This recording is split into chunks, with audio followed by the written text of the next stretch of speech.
Good evening, ladies and gentlemen. This is a regularly scheduled meeting of the South County EMS. We have one member, Matt Russo, that will not be with us tonight.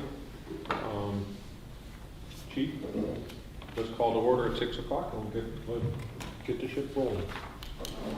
Meeting is called to order at 6 o'clock. And Luke is absent. Okay. So, thank you. Good evening.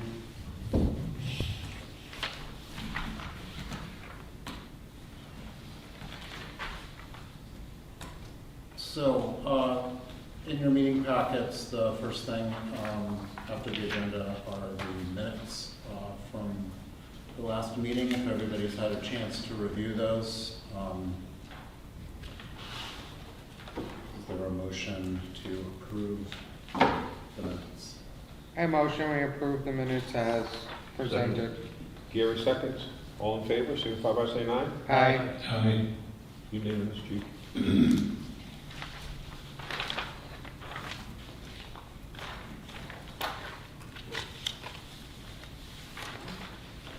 Moving on, I put up a picture of our new ambulance that we ordered. I just wanted to update everybody that this is in process. We're still, it is at the dealer, it is having graphics applied. The power load is ordered and en route to them, and we're looking to see this in our station probably by the end of January or early February. From there, there are some licensing. We'll need to fit it out. It should take a week or so to do it. This thing, unless there are any unforeseen hiccups, should be in service and on the road by the middle to end of February. So that's outstanding. The second ambulance, which is really the first ambulance, is the one that was ordered a couple of years ago. We are now pushed out to, looks like autumn of this 2026. So I'm happy this thing is coming and we need it. We just had another incident last week where one of our trucks broke down and we weren't able to respond to a call. It was mutual aid, thankfully. It wasn't one of our calls, but you know, we're in a place where we need the replacement. So, Chief, is this standard delivery date being 2 years plus? 3 years. Is that standard now? Yeah. Yep, 3 years, and that's hardly acceptable, right? So this is kind of why we've shifted away from this custom order 3 years delivery thing towards give me a stock unit that meets all of our specs that we can get much quicker, right? And they tend to cost less too. So that's why we've gone this direction. So it's a time and cost saving measure that gives us everything we're after. So. It's interesting. I was reading something after the last meeting when you were talking about and it seems that people around the country are noticing that the venture capitalists are purchasing these companies, and next thing you know, the prices are going up, and there's so few manufacturers, all of a sudden you don't have much choice in what you're doing. I think it's really prevalent with fire departments and fire apparatus. It's down to there's only a few companies that really make these things. So you're starting to see all of those ambulance manufacturers get swallowed up, and it's a challenge. So we just need to shift the way we've done things, or the way we do things, from the way we have done them in the past, and adapt to it, and that's what we're doing. As it turns out, we're paying less for this truck than we did for the last two, and that's not bad. So, No, it's not. so moving on, any questions, public comment about new vehicles? Moving on, I'm hoping to keep this fairly brief tonight. What we're starting to do is look at the fiscal year 27 budget. I am waiting on a new budget spreadsheet with all of the payroll calculations from the Deerfield Town Accountant. that's being worked on. So when I have that, that's fantastic, but I don't want to jump the gun and start creating nonsense. What we have in front of us, I did bring this to the Deerfield Personnel Board last night, and we're going to follow up with this probably in February. Our 3 different compensation schedules that we could push out, respectively 1%, 2%, and 3% COLAs. So each existing employee will get a July 1st step raise, and this is what those steps would look like at the respective COLA increases. One of the issues we're going to encounter this year is that we've had such incredibly huge health insurance premium increases that despite really good raises over the last 2 budgets for people, they're now taking home less money than they did 2 years ago. So even if I give them their 2.5 step and I give them a 1% increase, it's still a pay cut. So that's, obviously everything in the world is very expensive right now. If you've been to the grocery store, you know what I mean. And I want to try and offset some of those expenses by paying our folks as much as we can. The flip side to that, of course, is that the department's contribution to these premiums has also risen dramatically, and that money's got to come from somewhere. As far as the other line items in our budget, there's very little wiggle room to cut anything. And this is because we cut things so dramatically last year and really pared it down to bare bones. So I'm sure I can find some dollars and cents somewhere in there that we can do without, and hopefully our retained earnings situation at the end of the fiscal year is better than we anticipated. Right now, it's very early to tell what that'll look like. We're still in the second quarter, so it's really difficult to appreciate what year-end revenues are going to look like. As far as the rest of the payroll budget concerns go, that information is just not available yet, so it's really hard for me to piece together even an estimation of a budget. So this is kind of where we stand with what payroll could look like. Most of our employees are in the step 3 through 6 category, but we have a couple of new hires in the step 1 and 2 category as well. So I'll leave that to you for you to peruse. So, for 1 second, Chief, Tim, what do you see as the fiscal coming from Deerfield? Have you heard anything about next year's insurance? We don't have any figures. We're like every other town that's involved in this particular insurance group, looking at what options there are. 40% increase this year. 20% and then 20% halfway through the year. So we are asking the Deerfield Elementary School to limit its budget increase to 2.5% and to include in that the increase in insurance costs. So in previous years, the town has basically paid for the insurance for the elementary school, but now we want them to roll it into their budget. And so we're going to be, like every other town, looking for as much fiscal, conservative budgeting as we can find.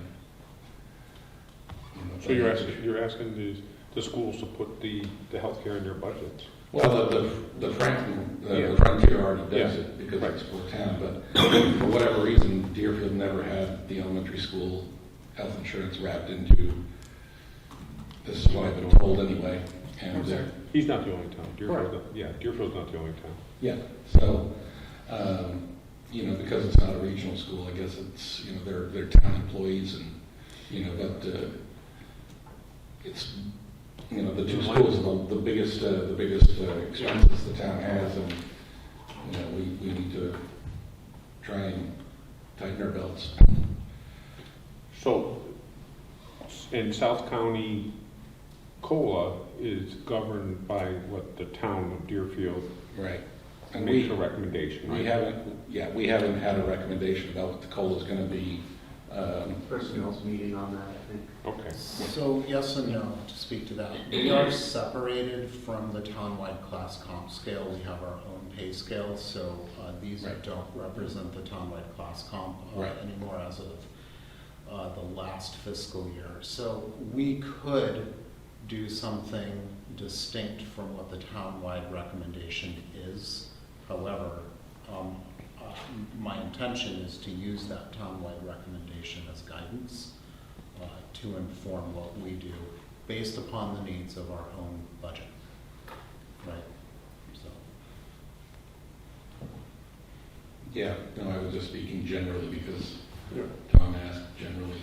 No, I just think it's important. I think it's important that, and if that's so, I would think that the board, or select boards from the three towns would be probably composing a letter to the Board of Oversight with similar recommendations of what Deerfield's saying.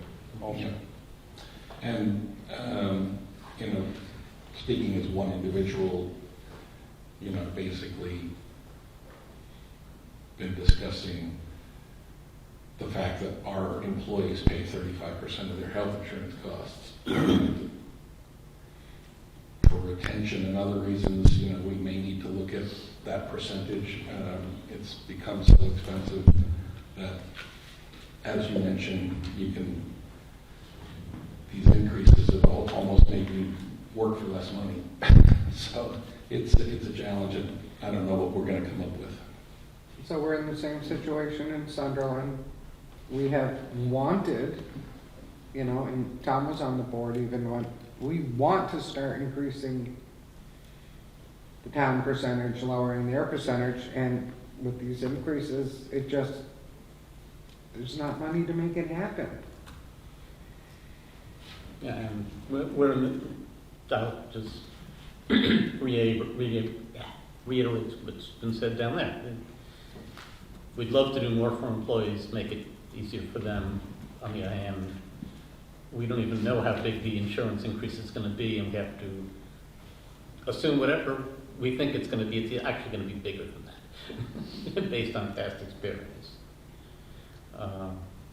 There is some good indication that the trust is coming up with different flavor plans that would allow them to, you know, have deductibles, have lower cross premiums, but then you don't have as much health coverage. That's, you know. It's like then our employees are getting worse health care. Yeah, they're having the ability to make a decision and sort of gamble with their health. You know, to take a lower plan so that they can increase their take-home pay, which is a consequence of the type of health insurance our country has. And so, we're with the guys are with the Hampshire Red Collaborative? Right. Okay. So essentially, this is a work in progress. This is where we're at the moment. We're waiting on some of the other pieces. I do recognize that Sunderland really wants some of this information. They want a budget much sooner. And I'm going to do my best to facilitate that. Some of these things are a bit out of my control. Some of the costs just don't come in until later. That was the delay for last year, was I just didn't have data to give you. Yeah, indirect costs, a lot of times they're later. Yeah, so the indirect cost, and that's a big one. It's a huge piece of the budget, right? So, on top of that, you don't know what health insurance is going to do, as we've been speaking to. So, as soon as things filter into me, I will get them jotted down and keep everybody in the loop. But I expect the next several meetings will be coming back to this budget. Any questions about that before we move on? Any public comment about the payroll and budgeting process? Just mentioned that Deerfield's Finance Committee starts, I think, first of the year, meeting every Monday, so we'll be going through and helping getting some of that info to you guys soon, too, or getting info from you as well. But, yeah, we're ramping up pretty quick. Very good. Moving on. So there's a draft, very draft, incredibly draft version of a capital improvement plan. One of the things that we have been looking to do, I need to allow screen sharing. Let me do this. Just by way of warning, when you see iPad guests, you need to ask them to identify themselves, because otherwise you open yourself to being spam bombed. So before you admit everybody, if they're not identifying themselves, then you may have a problem. I appreciate that. If you had a problem with that before, Do you want me to boot them out now? Well, I don't know. Can you identify yourself on iPad?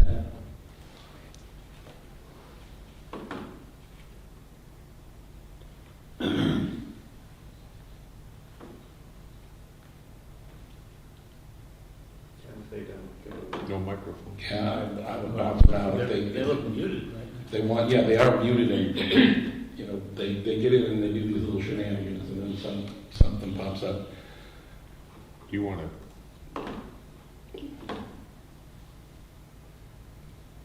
Me personally, I'd bounce them. They don't want to identify themselves. We don't know who they are. We don't know what they're up to doing. So that's me. If they want to come back in later and identify themselves, that's, you know.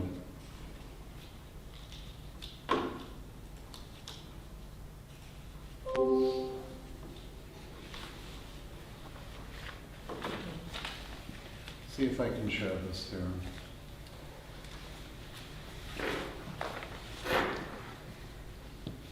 All right.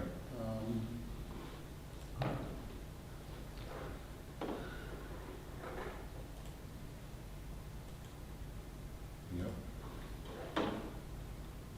You can see I'm a Zoom expert here.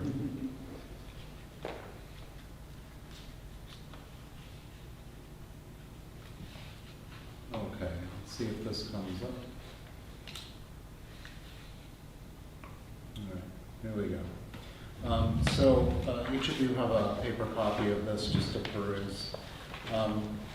Basically, the idea here is what we're looking to do is at the next town meeting, we want to use some of our service revenues to start saving for future capital purchases, which is something that South County has not done in the past.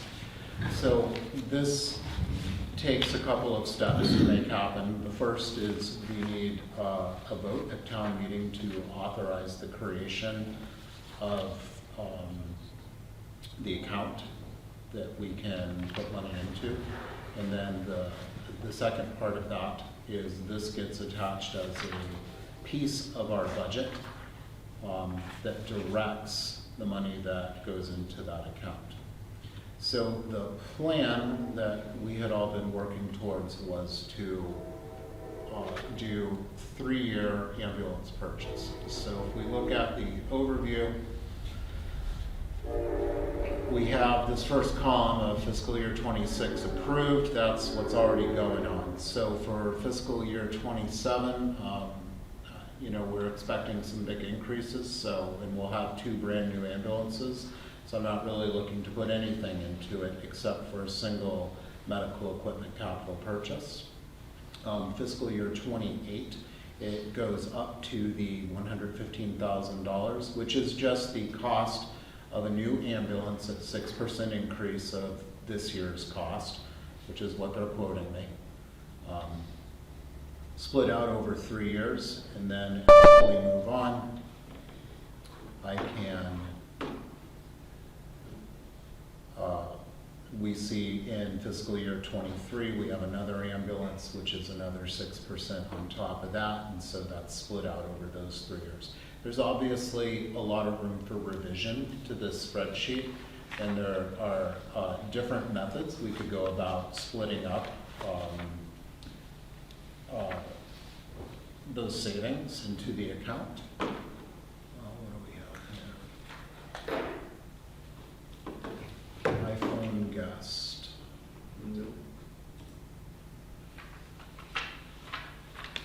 iPhone guest, if you'd like to identify yourself, I'd be happy to admit you to the meeting.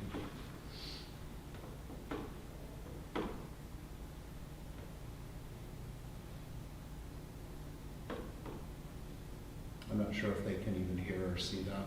I don't know. Not if they're in the waiting room, they can't.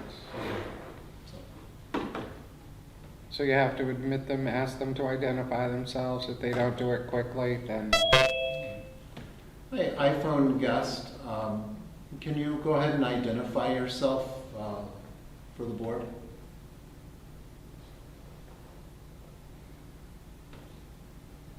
Ask him to unmute.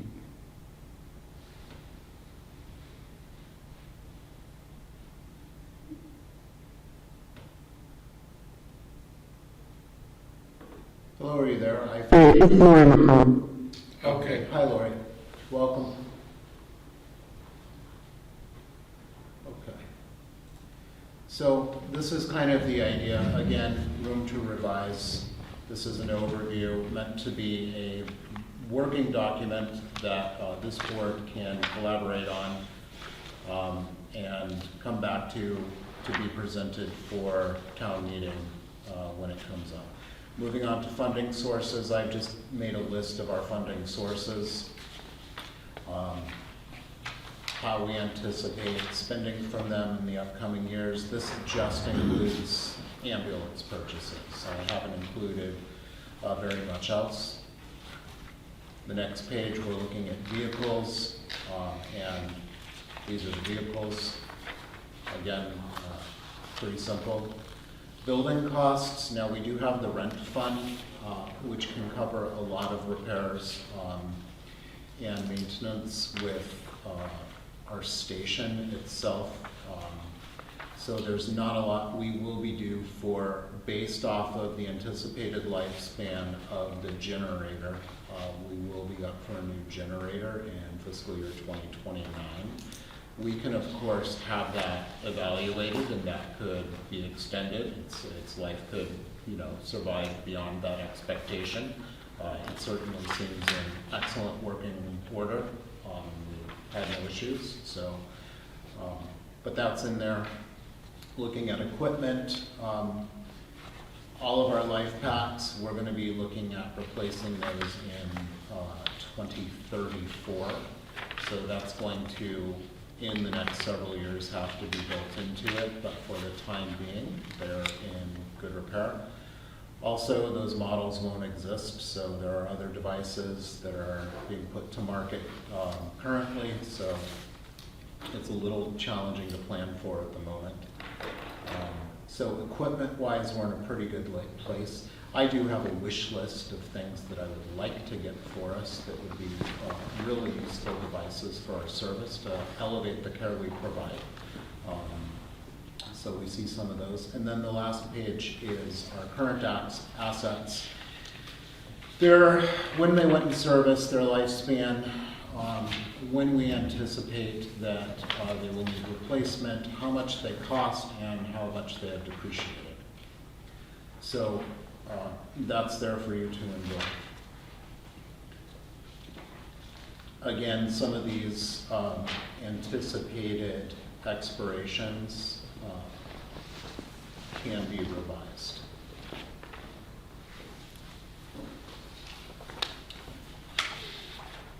So basically, I just wanted to present the board with this tonight to offer it as an overview and ask that you each take a look at it and give it some consideration about how you feel the best way to tackle saving may be And I know that this is going to be a bit fluid as we move closer into budget season.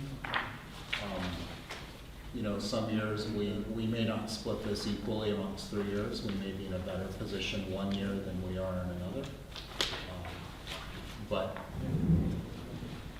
here's the idea. Any comment, questions? So when we first moved into the station, and this has to go to Deerfield, the question, but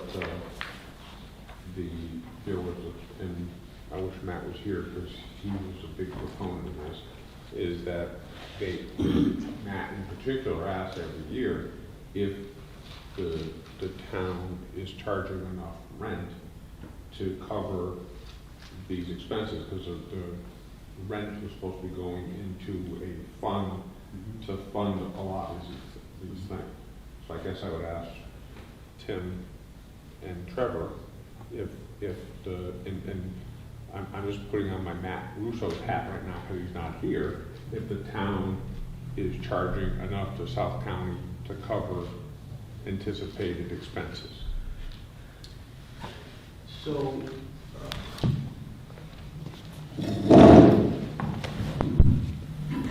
couple of things. So I don't know if the Town Building Advisory Committee, we have a Town Building Advisory Committee, they've been doing evaluation of all our buildings and trying to build out a long-term capital plan for them. I don't know if they have visited or South County EMS is on that, must be on the list. I just don't know if they've done that yet, but I think their plan is to kind of figure out, okay, when does a typical roof need to get done, and kind of build up all of that, so that they could, they could come up with a capital plan. They've been working on that for a while, and I think that this year they're planning on filling that out a bit more. So then we could kind of evaluate kind of what the costs are and are we charging enough rent? I mean, I think it's certainly building up because we haven't used it for anything yet. Most of the stuff we've done has been capital. I don't think there's been any money from that, so it's certainly building up. We've got quite a bit in there. I could get the number for you. Yeah, so I think we should, make sure if it's not on the list of the Town Building Advisory Committee to do that. So I would recommend that the chief works with your study group. Yeah. Right, and he can give that to you. Yeah, that'd be great. So that's a process. Good. And it's, in its infancy, of course. But the rent fund, basically, we give $30,000 a year to this fund, which is supposed to, over time, help, thank you, Trevor. Sure. Is to help cover the cost of anticipated repairs. So it's, in a way, kind of like a capital stabilization fund. It's specific to the building, but it's not a capital stabilization fund, right? So currently that account is fairly low, but we should be in a good place despite that. We used some money for a station alerting system that was taken out of that. That is yet to be used, and it's probably going to go right back into it because that project's just never getting off the ground with that vendor. So the other systems out there are insanely expensive and not worth the effort. So probably next finance committee meeting, what I'll do is I'll go to them and say, hey, we're not utilizing these funds. These can go where they need to go. So what is the process for you wanting to use some of the money that's in that rent fund? You go to Deerfield and say, the building, is leaking and we need to fix this? Or do you come to the boo and say, I'm spending this money? Yeah, so typically what I would do is start off with the boo, and I would say, hey, we need roof repairs, and I would, get a quote on how much it would cost to fix. I would see if it's something that the town can provide service for themselves. And then you know, as far as the repair itself, we would just go ahead and do it. It's not in a special account, it's a line item in our budget that we can spend from. Of course, all the, you know, capital spending and state finance laws still apply. So if we were going to, you know, make a $11,000 repair, then that would have to come up for a vote and all of that, so. The rent stabilization account has about 144,656 in it right now. So, I mean, that, you know, really helps defray any anticipated building repair costs substantially.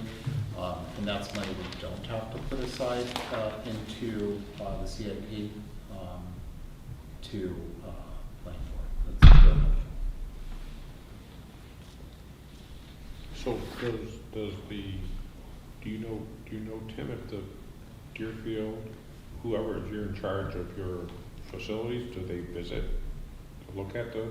Yes, yeah, that's what they've been doing, is kind of, walking around and, you know, going through the full list of the chiefs or, you know, highway chief or something like that. And they've got a committee together. I don't know if Matt's on that. I was thinking Matt's on that. The committee has been sort of reshaped. Yes. So, you know, now it has the directors like the police chief. You're supposed to be on it. DPW, that. DPW, you know, and Finance committee. Finance Committee Chair Julie Chalfont, and then Christopher Dunn, Town Administrator, and you know, they're basically looking to develop a 20-year plan, I believe, and so, and actually, we've been talking about putting in various ways to do this for each building, putting in a certain amount of money. If it doesn't get used, it gets rolled over. If it does get used, then it gets replenished. But I don't know how that would, with the rent situation for SCEMS, it's a little different. Yeah, it's also different because there's 3 towns paying into that. So we want to make sure that that money is not pooled, that it is isolated. It is, Right, yeah. So, Specifically for that. but that being said, that process is in motion to an extent. There's been some preliminary discussion about it between myself and Christopher Dunn and DPW. So that's been helpful, and you know, as that unfolds, that should be, you know, useful. All right. Any other questions, comments about capital improvement? Any public comment? Okay. The last page in your packet is just the summary revenue expense report. I emailed this to the board, I think a couple of weeks ago, but I wanted to make sure you have a paper copy. This is right where we anticipate it would be. No surprises here. Moving along. This is typical of what we saw last year, the year before. So forward progress is good progress.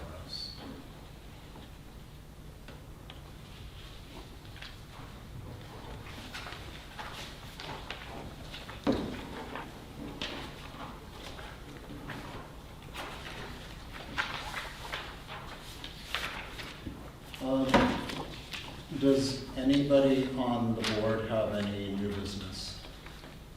Just one question. I know you talked to Pete Kane about using Yes. the Whately offices for garage space. Can you fill us in on the status of that? Yes, thank you for that. So, our building is wonderful, if not small. So, one of the issues we have is garage space. The town of Whately has a lot of garage space behind their town offices that's sitting there empty, and it absolutely meets our needs. It is environmentally controlled if needed. It has electricity. It has 24-hour access.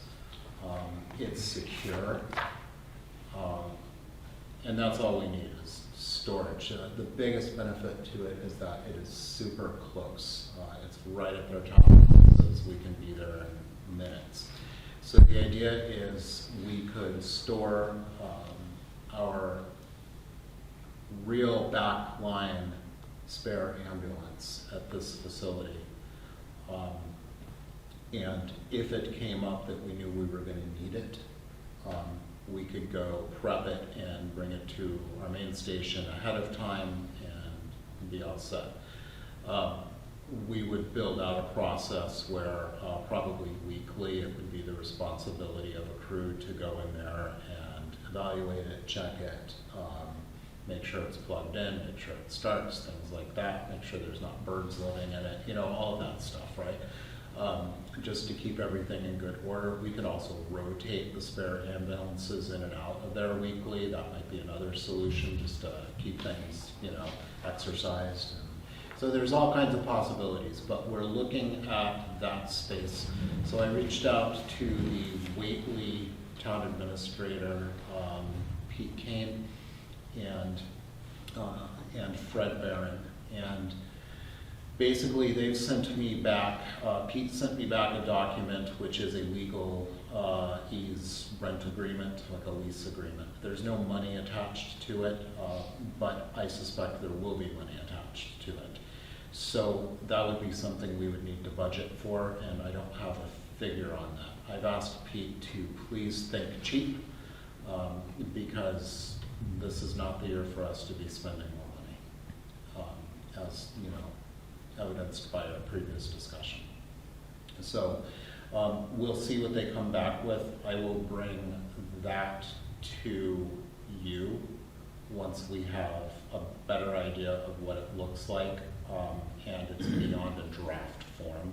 I will also bring it through, I've already forwarded it to the Deerfield town administrator and assistant town administrator, because I imagine there's going to be, as there is a lease contract with another municipality, I imagine there's going to want to be some council review of the document. So it's unfolding, and we don't really know. How's that? We'll see where this goes. The alternative is we need to find another space. You might want to take these bigger ambulances over there and make sure they'll fit in the doors. Yeah, so that's Because that was an issue in the beginning when they were first talking about moving in there. Yeah, no, thank you, I appreciate it. That has been done, and we fit. We don't have the giant Freightliner ambulance that they had. Yeah, so these are F-450s. They fit. The building meets all of our requirements. So I'm cautiously optimistic that this could be useful for us. It's not an ideal solution, but it's a practical one. Right? You have any other thoughts on it? The only thought I have on the space is that back of the town office is under consideration at the earliest possible stages of being used to move the police station into that location. There are 3 bays, I believe, at the back there. Police would likely only need 2. But, and again, this is not imminent, but it's a plan that's been floated. So that's good to know, because definitely they would be taking that space. And I wouldn't want to saddle the police station with having to house one of our vehicles. So maybe it's a shorter term solution than we'd like, but if it works for now, I think. Again, this is nothing set in it, Sure. just a thought at the moment, but Okay. No, I that appreciate that. the inside space is also unused, and that would be a good use for it. Certainly would. So we'll keep you informed of it as it develops. Any thoughts on that? Funny how we go full circle. I know, right? Yeah. Right, Tom? Any other new business from the board? Did you look at our call outside, our mutual aid calls and stuff? Are we still tracking the same, or? I track it on a monthly basis, but my most recent numbers are from our last board meeting. Okay. Yep. I have just any dramatic shifts. One way or the other, So, I will say that it's been very good for our service revenues overall, and we haven't been giving away calls, so that's outstanding. We're meeting our primary objectives, and this is very anecdotal. There's no hard numbers with this. This is just me observing the system. I will absolutely get you data for our quarter 2 end report that we do, and I'll include all of that data that Matt Russo had requested yesterday in his communication, as well as the normal chief's report info, which is all of the response data and all of that. So we just went through, what, the second year of an established, when we do detailed work, did that work? Did you see any changes coming forward next year with that? Could you rephrase it? I'm not. Well, mean details of like, we put in the wages, so we established a wage for the paramedics, EMTs that man the ambulance, and there's a fee for the ambulance to be stationed at a. Okay, like an actual concert or a Yeah, public event. Yeah. So how did that work out, and do you foresee, did you have trouble scheduling that or managing it, or? Some of them, yes. Some of the shorter details, like at Frontier for a 2-hour football game coverage and things like that, I have a horrible time filling those details.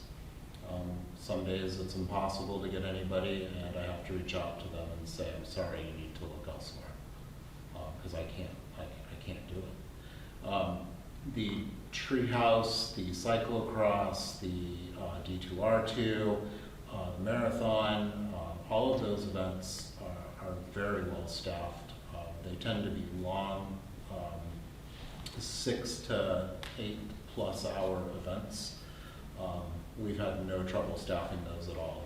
The employees really like working on these events. It's something different that they can do. It's lucrative for them. It's not terrifically lucrative for the department. We do charge a small administrative fee per detail, but most of the money that comes in from that, it goes directly to payroll. That's separate payroll accounts, so those details, when they're paid, that does not come out of our payroll line item. It comes out of a detail. It's for you. It comes out of our account. It doesn't come from our account, it comes from a payroll account, and that account is directly funded by earnings from those details. So it doesn't cost us anything to go do those. And in fact, when we had a great save this last summer with the Deerfield Half Marathon, we actually had one of the runners collapse near the finish line and have a cardiac event with an on-scene resuscitation and transport, and it was just an absolutely terrific save. That person is now walking around, walking and talking and doing great, high quality of life. So it's definitely great to have us there. There's always revision to the emergency action plan with Treehouse Brewing. They're definitely our busiest detail site. That's being gone over as we speak. In process, they're looking to increase their capacity, and what comes with that is more detail coverage. So, and that's, not because we see an opportunity. Again, the department doesn't really benefit from this very much at all, but just for a public safety perspective. So that's been going very well, except for some of the smaller details. Okay. Any other concerns or new business? Tim? Or any public comment? So here I am again, bring up this mutual aid, even though it's not really mutual aid, but in regards to the amount of time that our ambulance is going out. Now, you just came to the 3 towns and asked for money for a new ambulance, $400,000. That's correct. So you don't have the figures for how many times we've gone out of town, but it's a lot. And the other towns that we're covering at mutual aid are not giving us any type of a stipend towards the new ambulance or, the wear and tear. And this is just wrong. We're dishing out, the taxpayers of these 3 towns down here are subsidizing Hatfield, Conway, Greenfield mostly. They're running for the medic runs up to the hill towns too, which I think is ludicrous, but in 12 months, November to November, you guys covered 32% of Hatfield's calls, which is about 130 calls that you ran down there. You're talking about the wear and tear on the ambulance, and the money you're getting out of each run is not covering the wear and tear on that ambulance. Why are we running down there constantly? Why are we, Conway didn't want to join when South County became a new unit because they had enough people, they said. So now they don't, because 9 times out of 10 when Conway gets a call during the day, South County is going up there not as a medic unit, as primary, because they'll phone them 3 or 4 times, boom. I asked the board, why is Deerfield, Sunderland, Whately giving all of this to our neighboring town? Why are we not going after them for a stipend? Any answers to that, guys? Or girl? So I can give you my 2 cents on it, and I appreciate your concern. I think it's the same concern you brought up the last meeting you were here. This is a constant point of discussion amongst this board. This comes up repeatedly. I think all of us are on the same page, and we don't disagree with your concern even remotely. The reason we go, to answer your question, is because nobody else will. And it is an ethical issue. I also wish that Hatfield could find some overnight EMS staffing. I wish that Conway, honestly, I wish that Conway would just join the South County EMS. That would be ideal. But lacking that, I wish that they could find the coverage they need. Well, we're running into that issue with Conway right now, where they're very, as you suggested, they're just sending out a single provider because that's all they have. And what I tell our crews to do is when that call goes out, do the right thing for the patient, and we will deal with the fallout of it afterwards. This is that. And, it's kind of a double-edged sword, right? So we've looked at some of the different ways that we could recoup some of that cost. We can do an audit of it, and I know that our board member, Matt Russo, has requested this again just yesterday, so that'll be getting put together for our next meeting. But we do look at this, and overall, it does pay for the wear and tear on our ambulances. No, there's no way that if we're But we have to, so when the chief is talking, then when he finishes, we'll get right back to you, okay?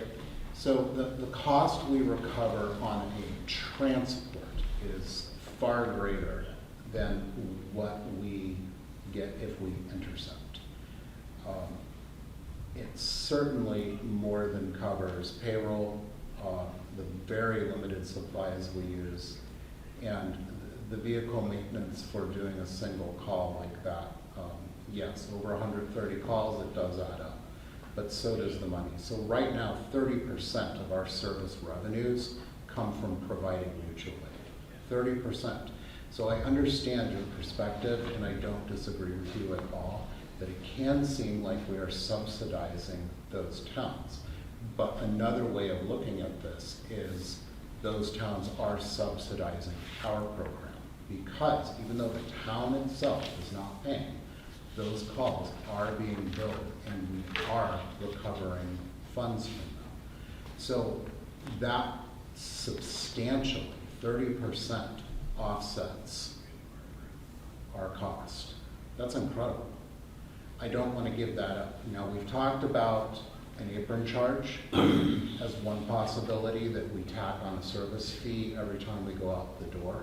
So not only then do we bill insurance and all of that, but then we also issue an invoice to the town that calls us, right, to help try and recover some of that.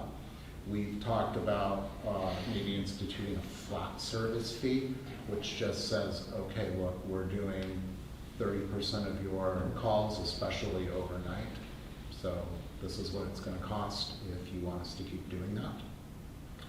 That's not unreasonable either.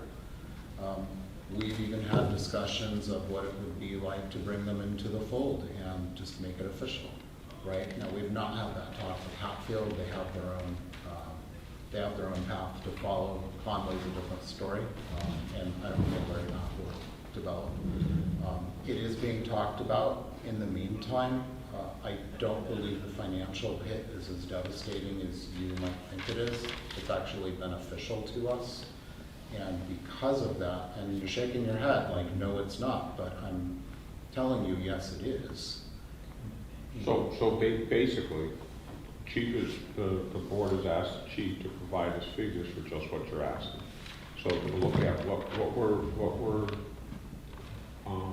getting back and what the cost is to run the ambulance. And in addition, it's interesting when you say about stipends. So Sunderland, a number of years ago, back, two of their town managers ago, Amherst decided, because they were doing some calls in Sunderland, they were advanced life, that they told Sunderland we're going to have to pay them $80,000. And they had told, I believe, Hadley at the time that Hadley needed to pay them just a stipend of $120,000 a year. And that's when we started looking at what other options that we had available. So that's something that we have to look at, because when a neighbor in town to the south made their decision, they looked at 4 or 5 different options, and cost was definitely not the level of care, I don't think, but the cost was a huge impact on making a decision. So, and if we go back to when we first formed South County, Conway was absolutely part of the group that was asked to talk with our initial. Actually, Hatfield was part of the group on the initial discussion, right there. And Lebanon was another town. So we actually cast a pretty wide net at that time. And some of these towns chose not to join, but I think they're coming into the same problems that we are right now. So, as far as, yes, you're getting extra revenue from these towns when you run to Hatfield, when you run to Conway, even if it's medic or not, but you are running to Leverett Shoots periodically. But that's not covering that $400,000 for this new ambulance in any way, shape, or form. It may be covering your cost of your payroll and your fuel, but it's not covering the wear and tear. I don't know how much it costs per mile and what the average life is on these things now. If it was covering all that, you wouldn't have just come to each town and asked for an extra $400,000. You would have had it in your budget from all of the billing of all of these calls that you've been running. Now, you talked about Hatfield's got a problem overnight. Sunday during the day, our ambulance went to Hatfield 4 times during the day, so it's not a night thing. They went to Greenfield, and this is just what I'm hearing when I'm in my house. I'm not in the house all the time. I went to Greenfield 4 times yesterday, including back-to-back, 2 different calls. So again, we're down here with no coverage. So all of the taxpayers in these 3 towns that are giving you a bunch of money every year are going to have to wait for Northampton to come up. And I know that they're still coming up because I saw them at the Hot Hill recently, because obviously both our rigs were out again. So sorry, but I can't believe that covering these other towns is a big money maker for us. or we wouldn't be paying the 3 towns here, our taxes would not be having to subsidize everything over at South County. So, Fred, sorry, That's okay. we're going to get numbers on this. We'll find out what percentage of the bill is coming from these ancillary calls. There's a unit cost for employing somebody, and we can get all sorts of data about, okay, if 30% of the revenue is coming from these kinds of calls, then 30% of the maintenance for ambulance 1 can be figured out what that is, you know, and then we can make a valid decision about it. The question becomes, if we don't have that 30% revenue, then we go from, you know, 1.6 million in revenue down to 1.2 million in revenue. And then we're looking for where are we going to make that 400,000 that you just referenced in ambulance from. So it's not an easy thing to just say X, Y, and Z. You know, I know because I used to drive an ambulance that the maintenance costs are not being covered by $480,000 in income. So let's look at the numbers and make an intelligent decision about it. To me, looking at it, it seems that we either pay these people to sit and don't do anything, or they go out and do stuff when they're not doing stuff for us. And most of the time, we don't have 2 ambulances on the road. We have 1 ambulance on the road most of the time. We have an impact shift 5 days a week. So the idea that 2 of our ambulances are always available 24/7 is just not true. We have 1 ambulance available 24/7, and sometimes we have 2 ambulances available. During the day. I just want to correct another thing. We didn't ask the towns for an additional $400,000. That was out of our retained earnings. That was not appropriated money on top of the tax assessment. Right. So just to clarify, we weren't asking. Because we've been using retained earnings, we're going to have an increase in his budget this year to reflect that we have to start putting in capital stabilization money into accounts that can't be rated to lower our assessments. But I agree with you. I mean, I'd love to be able to say to whomever we go to, in addition to what we were able to bill, you're going to pay us X. I'll give you an example. The city of Keene, New Hampshire, their taxpayers are paying a good chunk of money for the fire and ambulance coverage. And every town around them that they cover has to pay. And if it's, for whatever reason, out of the norm, like if we're going to go to Chesterfield for some reason, then there is an additional fee over and above that the town is billed. So Yeah, no, that's probably true. New Hampshire's a different animal. well, They have income tax. They have huge, high real estate taxes. but it's It's the same. what I'm saying, Winchester.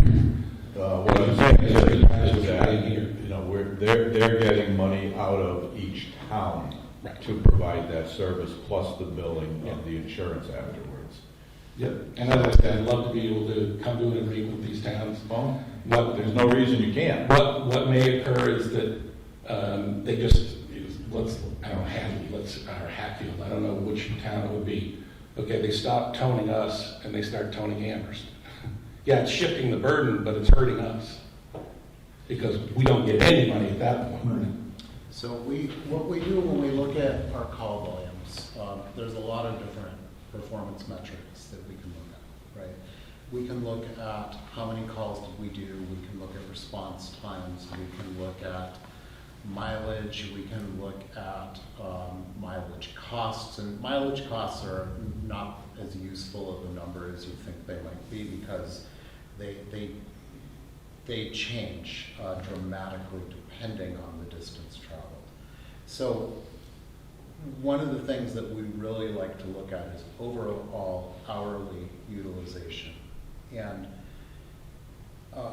where we're at right now is, I just want to really, none of us here disagree with your point that you're bringing up. We all want to do just that, but we want to do it in a way that is fair, that not only provides what we need, but also makes it so that people can get the ambulance, right? Because we don't want to turn away from that side of things. So Tim Hochi had just brought up that we're paying employees right now to sit around and not do calls. I'd rather they were out doing calls. Is it perfect? Absolutely not. But I'm paying a crew either way. I may as well be earning revenue while they're around. And that's what we've been achieving through these cost trouble. I think, as I look at it too, it is a concern.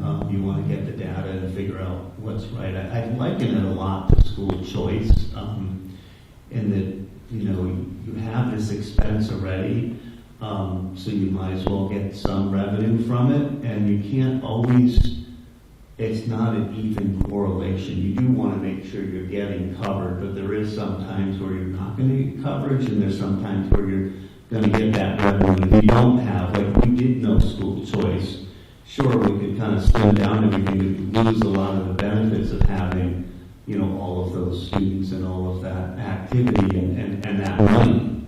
So we would lose revenue if we didn't visit the other towns. So it's a hard number to, it's not completely black and white. It's going to be some gray area, but it does need to be a balance, and it would be nice to evaluate, whether these other communities, I know Conway just authorized a new ambulance last week or so, and so they're, moving ahead with that. But it'd be nice to, evaluate it. If we're going to Greenfield all the time, can they also help subsidize? If they're looking at not, I don't know what they pay, I don't know the whole structure, but it would be nice if they could support us some in that, recognizing that we're there an average of 30% of the time for them, kind of thing. So. It kind of fluctuates. It does.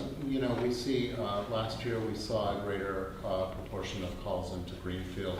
This year it's into Hatfield. We almost, despite what you may have heard this weekend, we've been hardly going to Greenfield at all. If you look at the total numbers over the beginning of this fiscal year, over the last 6 months almost, it's less than 100 calls.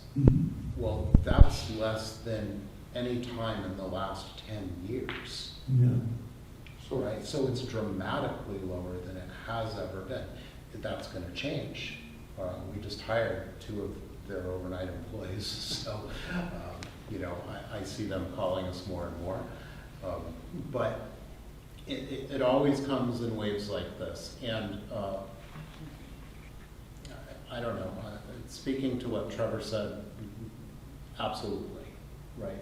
So there is concern. We want to do the right thing. Our primary concern is our 3 towns. Mm-hmm. Are we going to give some calls away? Yes.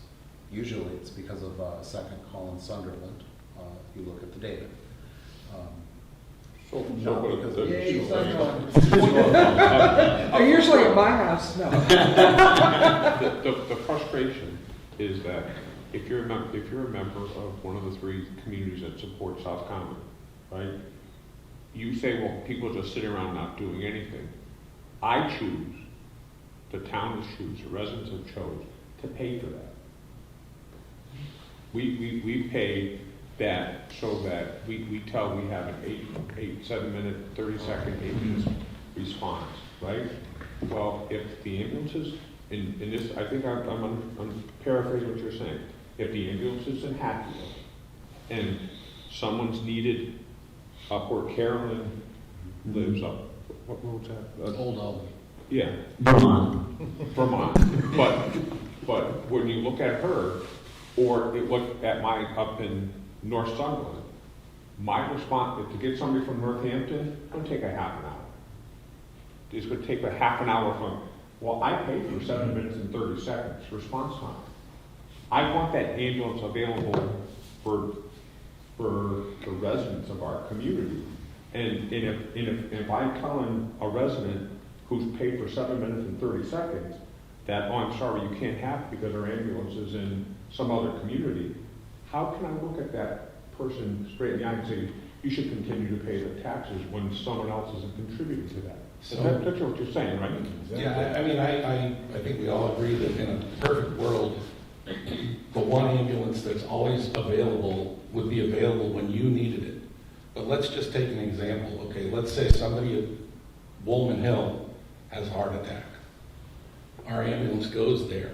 Meanwhile, somebody on Old Albany Road or Lower Road or Upper Road has an aneurysm, has a stroke. We got one ambulance. Who's going to go help that other person while we're servicing the person who's paying for this? Northampton, or in that case. So if you're saying that we should not go to these other towns I am. because that's going to take it away from us, I'm saying most of the time when our one ambulance goes out on a call, the rest of us are not covered unless somebody else comes from a different community. Well, if nothing else, Tim, it's within your community that's paying every year out of their taxes to cover it. So I see a difference too when a neighboring town makes the decision not to staff 11 p.m. to 7 a.m., whatever that shift is. They make that conscious, tax-saving decision not to staff. Right. Those are the people that I would like to see something different done with. Every once in a while we got to go into Leverett, every once in a while we got to go, into Amherst. Those I don't have a problem with because that is mutual, right? They're going to come help us, we're going to go help them. The town that chooses not to staff to save money on taxes, whatever their reason is, they can't find personnel, I don't care. They're not able to help us because they're not staffed. Those are the bigger issue to me, Sure. not the one-off going to Leverett, going, somewhere occasionally. Yeah. Because I do Trying to consider save that money, mutual. Yeah, I agree. When someone else is trying to save money, because why don't we just decide not to staff 11 to 7, save Sunderland, Deerfield, Whately some tax money? We're not going to staff and have people. That's not reasonable, and it's not reasonable what some of these other towns did, expecting coverage. That's my bigger Exactly. concern. Yeah, I agree with you. I think that's why we need to say, what is the percentage of calls like we're talking about? Yeah. What is the percentage of money? And if we decide... But I think we have to cherry pick when we Yeah. come up with that number. No, because- that's fine. I'm just saying, in order Right, to... because if that the data overall 30% that includes the occasionals to Yeah. Leverett, all these occasional mutual right. ones. Right, We don't want to, or at least I should not say we. yeah. Crystal doesn't care to address those because That happens. those are so minor in the grand scheme of it. It's the fact that the town that chooses not to staff 11 to 7, they can never do anything mutual for us because they don't have anything on. right. If we're busy 11 to 7 doing something and we need a second ambulance, they can't help us. Right. Right, you're gonna get It's a real Greenfield, you're value. gonna get Amherst, you're gonna get Northampton. Yeah. They're calling it, when they call it out, they're calling it mutual aid, and it really isn't. Mutual aid is We reciprocal. all agree that there is a problem with the way that ambulance service is delivered, and my biggest question is, how much percentage of our budget is dependent on that revenue? If we make the decision as a town, as a three-town community, to say, okay, we're gonna lay off 3 ambulance people, we're gonna downsize the service, and we're only gonna take care of our people, then our budget is gonna go down, and we're gonna have lower taxes on the community. Is that what we want to do? I'm perfectly happy to do that if that's what everyone else thinks we should do, because we're going to save on insurance costs, et cetera. But we need the data to look at that and make those decisions. And so I think that that's something we should track very rigorously. We do. End of quarter one, mutual aid delivered service revenues were 11% of our total budget. We look at this all the time. Right. So I think if you look at that data and you find that a majority of the time we're coming to a certain town because they haven't staffed and we can't get mutual aid, I think that's when the leaders kind of decide, like, hey, we should have a discussion with their select boards and say, look, if you're doing this and because you can't afford it, you can't get service, we can cover, but we just need some extra help to do that. We're here for you, we'll be able to do that.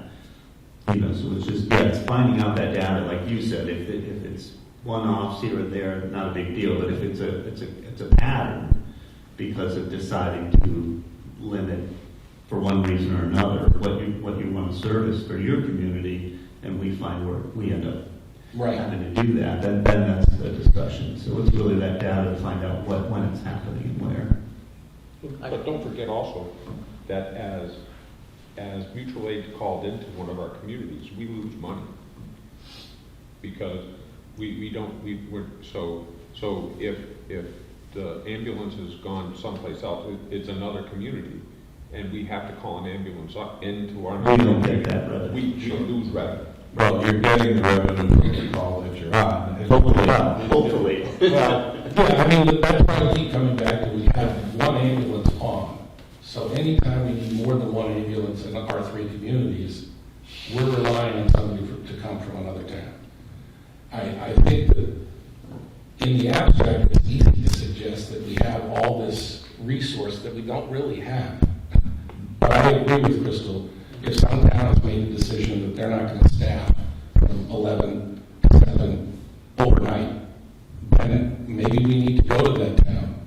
Let's come up with a plan that says this is how we're going to approach this. Well, that's what I was going to say.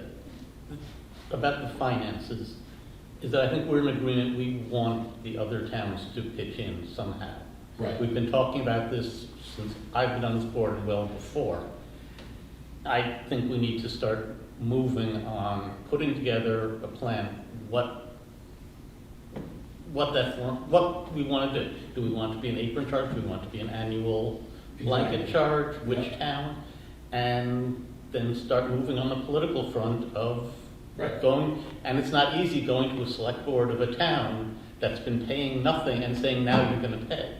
It's like when the airline started charging for baggage, and people were in uproar because we never paid for this before. Right, and I would be delighted to go to the If select you don't board. start having a conversation. Right, oh, yeah. They're gonna think, Well, oh, they're the country, right? But I think, if I can just say, I think as a board, we need to decide what form that payment, how do we want it structured? Right. Do we want it as, like, per call apron charge, or do we want it as a So Chief, one second, Fred. So Chief, do we structure, how is the billing handled for a call to one of our neighboring towns? It's no different than billing for our town. It's identical in every line. So we submit the insurance and. Correct.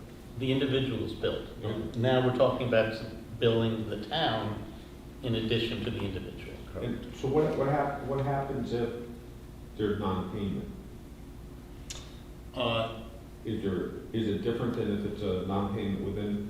No, it's the same in every aspect. So we outsource all of our billing. We go out to a call, we transport to the hospital. What happens is our billing vendor bills their insurance, and they get a reimbursement. And that can vary substantially based off of what coverage they have. Right? If they have Medicare, there are fixed fees. If they have Medicaid, there are fixed fees that are much lower. If they have private health insurance, the reimbursements are typically much higher, which in essence subsidizes the public payers. Right? Now, depending on the scenario from there, there's balance billing. So this is the part that, I think makes most of us uncomfortable. Nobody really wants to go after people for money beyond the insurance, but we do in some instances. I will not go after somebody whose only health insurance is Medicare or Medicaid beyond that reimbursement. We don't see that in this part of the world. It's almost always there's a secondary or there's some other plan associated with it. We almost never see it. The last time this information was asked for, the payers from Hatfield were over 90%. That's way better than from our native service area. So they do pay, and that's great. Does the town pay? No, that's a different discussion. But just as far as billing is concerned, it's identical in every aspect. But I think the town paying is the issue we have to address. Right. That the individual billing, as you say, is the same whether it's in our 3 towns or outside. But we need, as a revenue source, to address reimbursement by the towns that we are serving. And, I mean, we have not, and we can decide we're gonna keep going the way we are, that's fine. But I think as a board, we need to make that policy decision. Are we going to make a serious effort to get some form of compensation from the towns, not talking about the individuals? So I have been in discussion with Chief Flaherty in Hatfield. He knows it's coming. We have been back and forth, and what I have been telling him for the last several months is that we will take this up as a board. This has been brought to the board, and agreed. I just think we need to fish or cut bait. We need to do something about it instead of, we've been talking about it for years. So Fred, Yep. I would ask maybe we could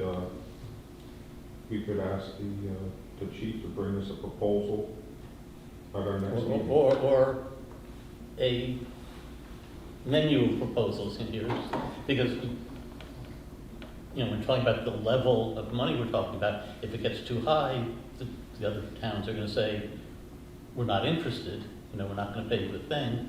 We stop sending, for lack of a better term, mutual aid calls there, and we lose that revenue, which we don't wanna do either.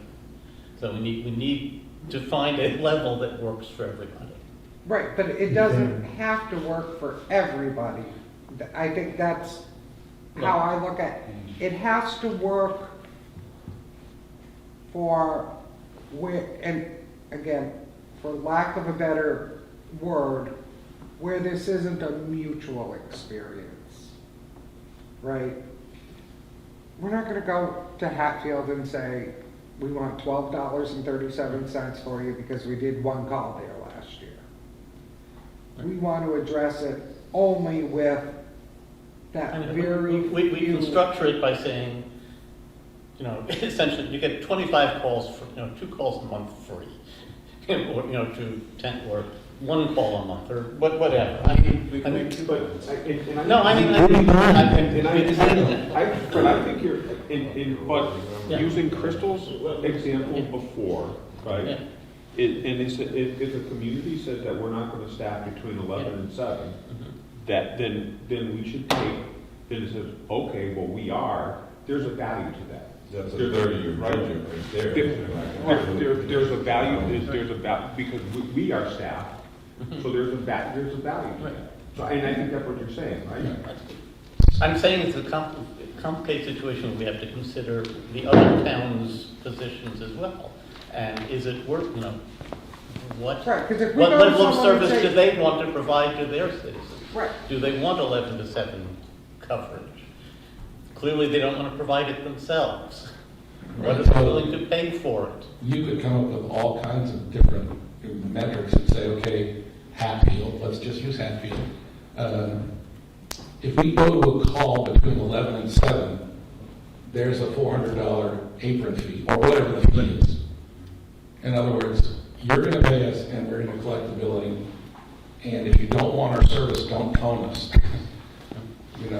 But it's a decision they made whether they're going to protect their citizens or not, or rely on some other tenant that's got more money to come in and take care of their But citizens. then we lose the billing. I know we do. That's what I'm saying. We have to That's what makes it complicated. and then we have to figure out what are they willing to accept, The bill. where they're not going to take away the other 11 or.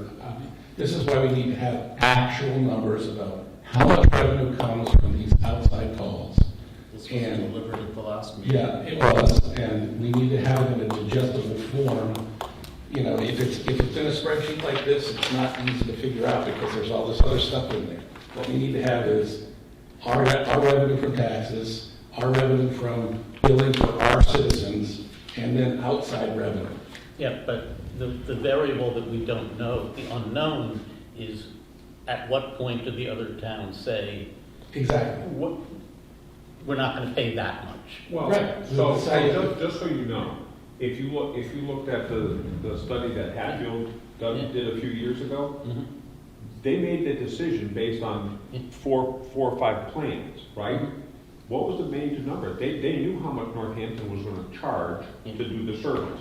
They knew how much everybody was gonna charge to do the service, right? And they looked at it and said, well, we're not gonna do that because we're gonna get, somebody else is gonna be providing the service. We're that somebody, right? Right. So, and you can look at what the cost was, you know, Northampton said, what, $400,000 plus your ambulance? And they said, well, it's too expensive. Well, when we first started South County, we looked at how much it was gonna cost, and it was it was expensive, Yeah. but we decided that we were gonna pay. And I still think that people will pay, but they don't wanna pay to be servicing other people, they wanna know. I'm gonna move this along if we can. Good idea. What I will do is I will bring Fred's menu of service fee options concerning Hatfield overnight and potential weekend coverage as one design. We'll look at different considerations. I'm happy we're addressing this again. In the meantime, there is that risk that we run into a real decrease in revenue because of it. I just want that to be out there. Yeah, the upside is we run the risk of a real increase in revenue as well. We do, that's correct. So we'll take the gamble, we'll look at it, and I will talk with their chief just to have a better sense. He's on board with this because I think his hope is that he can get overnight coverage out of it. Absolutely. And if that's the case, okay. Yeah. Well, remember that this weekend, as I talked about, it wasn't an overnight thing, it was Sunday day. So they've got something else going on. that's There's always going to be an obviously- outlier, of course, but Right. generally speaking, when we go there is overnights because they have zero staffing. Right, apparently somebody that must have gone to the Patriots game or something, so. Yeah, and it looks like they're only calling in, they only looked at Northampton, 5% of those runs. That's Where correct. you've got 130. So there is a reason for that, obviously, too. Matt's phone. Matt's here to Well- give a motion to adjourn. There you Yeah, go. you're right in time for, is there any other public comment? Thank you very I do much for your appreciate time. your comment. Oh, Matthew. All right, is there a motion? Well, when are we going to meet next? Can we look to? Thank you. Mid to late January? Just pick a day and I'll figure it out, as long as it's not a Monday. Tuesday, yeah, our meetings are Wednesday. September Tuesday is good for you? I always am available most of the time, yeah, Tuesday's fine. Tuesday, chief. Tuesdays.